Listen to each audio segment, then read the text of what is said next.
Good morning and welcome to the entertainment segment. My name is Ina Peters and I'm glad to be back. Now, of course, congratulations to Miss Imo, that is Anita Oka, for being crowned the most beautiful girl in Nigeria 2018. It was a great show. A lot of queens came out and you know what? At the end of the day, there is that queen. Congratulations to her. Well, in the studio, I have with me an upcoming artist in Abuja. He's quite popular. Everyone knows him. I mean, he's popular for his music and his stunts. I have with me Tempo, who I have called a trapper because his music is rap and trap. How are you doing, Tempo? I'm doing good. How are you? I'm great. Good morning. How are you feeling? Feeling good. Feeling energetic. Wait, what's up with every artist just having, every rapper or trapper or whatever, just having this look? Well, for me, I happen to be obsessed with the black color. So it's just a thing. I don't know how other artists like to, put yourself out, but then like I really love black. Anything that is black, I'd wear it. I just put it on and just look cool. So. Okay, great. Let's talk about your music background, how you got introduced into music and especially what the kind of music you are doing now. Because I know a lot of people do not know, but your brother is actually Praise, Mr. Rich and Famous. But we're not talking about Praise, we're talking about you. So how did you get introduced into music? Well, I've always loved music, I've seen it as a very good means of expressing myself, So, okay, as you know, Praise is into music, he's an artist. I also have a sister who happens to be into music. And then I also have a brother who happens to be a writer. And then another brother who happens to be a rapper. Okay. So like, it's just part of, it's in the blood. So that's it. So like, I just always, wanted to do music. So how long have you been, doing it professionally now? Well, professionally for, let's say 7 months. Oh. Yeah. Okay. Well, something about you is that in every show, because I go to a lot of shows here in Abuja, and you're always performing, and you see a lot of people, especially young girls, just always looking forward to your performance and your set, and even adults. Really, I think it's very captivating. And let's say your looks and the persona on stage, and even talking about the persona on stage, you always go for the deadliest stunts, like. Why do you just put fear in our minds? Like, I mean, it's amazing when you eventually do it. I remember the last one at the Butch concert. I was scared, and I kept on shouting, "Don't do it! Don't do it!" I don't know if you saw, but I was shouting, and then you did it. When did you decide to start putting stunts in your musical performances? Okay, it all started when I realized that performing is therapy for me. Like, I would say I have a lot of anger buried inside of me, and things I cannot change, and all that. So like, whenever I'm on stage, I feel like it's a means for me to just, let it all out. And there was this performance I had. This was back in 2016, actually. Then I was just doing it, because, I liked it. And it was so emotional that I didn't have any other way to express myself anymore. And I was like, you know what? I'm just going to let whatever that's taking control take control. Okay. And then I turned and then I saw a speaker and I was like, just climb it. And then I climbed it. And then when I climbed it, because my favorite wrestler, because I watch wrestling a lot, my favorite wrestler is Jeff Hardy. And he's known for stunts. He's like a daredevil. So I climbed the speaker and people went wild. And I was like, oh, so people want me to kill myself. Like, But then, like, when I perform, it's not about them, Sadly, I'm so sorry, but it's the truth, It's about myself, like, how I let this energy out. And then when I got to the speaker, I was like, just flip.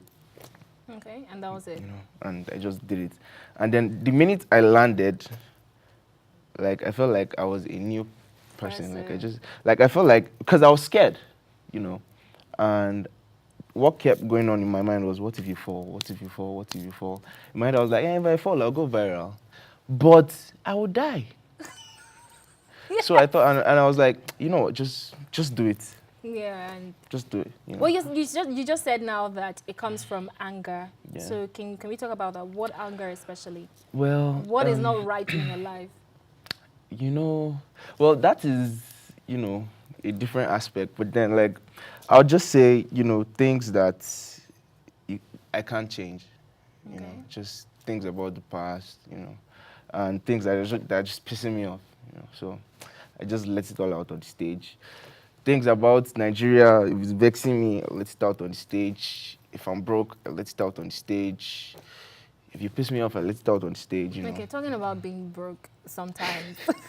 As an upcoming artist in Abuja here, Yeah. what are some of the challenges that you have faced? Because I know you're not running with your brother's name. And that Yeah. is, I must even comment that a lot of people do not even know that you do not use your brother's name. So what are the challenges you face? I mean, you can use your brother's name and doors might actually open Yeah. up faster for you. So what are the challenges you face? I get looked down upon like so much. Like I get disrespected a lot.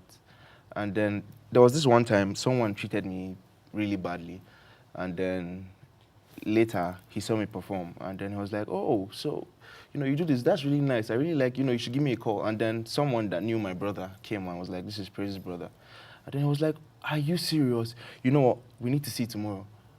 And then I knew that until you're somebody, you're nobody. Yeah. And I'm not even the somebody yet, So like, people would just want to be among when they feel like you have potential and all that.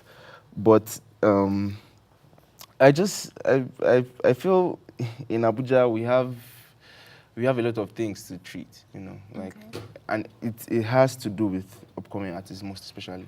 Like, I mean, I really appreciate the work that PRs and event planners are doing, but then like I don't like the fact. Here's my opinion. I don't like the fact that we have A-list artists coming to Abuja, and when they're here, they treat them like God, and you see us upcoming artists at the event, and we're just like, Child's play. and aside that is not even where it stops. Like, I mean, when we're on stage, like, they could just tell DJ, cut the song, let the person, leave, and I feel like it's really bad. In some cases, you even pay to perform. Wow. Yeah, you pay They to still do showcase. that. Some events Okay, still do but that. quickly. Yeah. So there's this large discussion right now on social media. The fact that you go to a state, there's this artist that is just doing so well and very popular, but because that artist has failed to cross over to Lagos, the person is just popular in their own local demographic, and it's a problem. We've seen so many cases. We know the popular one, Duncan Mighty. Everybody says Duncan Mighty can be way bigger than he is if he steps out of Lagos. Everybody's going to Lagos. So for artists like you that have made it in your demographic, what is that Lagos factor? Why is it that you can't just be known worldwide without stepping out? I mean, without stepping out rather of your place, your state, or something. Well, I feel like in every country we have the powerful state. We have the state that controls almost everything. And in Nigeria, sadly, it's true, but Lagos is the place. If you want to blow, Lagos is the place. And here's the thing. Here's one thing I wanted to say. If you are trying on your own, you're carrying your city on your back, and the people in the city are not supporting you, you don't expect the person to remember the city when the person is, blown. Like, I'm not sure about this, but let me just give an example. I don't know how Techno was treated when he was in Abuja here, but then I noticed that he hasn't been back to Abuja for a very long time. Yeah, and that can any actually major give you a event. story Yeah, without so- him saying anything. Yeah, so like I know it has to be, based on how he was treated when he was here, because there's no how. Like, I mean, you can't just leave your home and then just go. Like, I mean, home is home. There's no place like home. So I feel like it just depends. Like, in a way, like, for example now, I don't know how true this is, but I heard that at a point in time, the state, Calabar, was supporting Iyaya. Okay. And I feel like that is really amazing. Like, imagine having your state back you up. Well, great. We've seen instances though, but I mean, that's fantastic. Thank you so much, Tempo, for coming on the show. Really enjoyed you here. And congratulations, the fact that you're pushing without your... I mean, you know, a lot of people will run back to family, but it's good what you're doing, really. And I just want to say that, because you said it, you are not on drugs. So the stunts you do... Say no to drugs. No. Okay, good. Don't do drugs. Okay, well, we're talking about this stunt stuff. So before I go over to Ohimai and Osasu, I think you should just show people something. We're talking about this stunt, so you can just feel free. But please do not try this at home. Don't please. try this at home. Yeah. All right. 3, 2, 1. Hey! All right, great. Thank you so much. That was really fantastic. Repeat again, do not try this at home. Thank you guys for watching and tuning in. I'm going to be handing you over now to Osasu and Ohimai, who just even screamed in the studio right now. I'll see you guys next week. Thanks, Ina. Wow. Ohimai, I think you should try that. No way. There's no way I'm trying that at home. Well, thank you guys for tuning in. Thank you for joining us in today's program of The Weekend Show. We want to read some of your tweets that you sent in. Abu Adache had a response to our lifestyle segment conversation, Small Boy, Big Goddess. He said, Solomon is on point, be it whatever it is called, I don't care. Happiness is just all about life. I'm cool if a girl is taking care of me. And this tweet from Memoirs of a King, a lot of Nigerians are already fornicators, so why have sex for free if you could be paid? Emmanuel Ojede said, internal democracy in a party is a reflection of how the party controls democracy when it gets into power. I am not surprised that APC has adopted the indirect system because their handling of democracy in Nigeria has been nothing to write about. And from Proud Niger 2019, quick question for official APC NG Zona women leader. Do you think democracy is being practiced in your party, given the fact that nobody wants to come out for president aside Buhari? Yes, I am Ninja said, at Weekend Show NG, I really like the angle at which you guys are having this conversation. These are issues that most people shy away from, so kudos, small boy or small girl, all is morally wrong. And from Edache_Abu, Solomon is on point, be it whatever is called, I don't care. Happiness is just all about life. I'm cool if a girl is taking good care of me.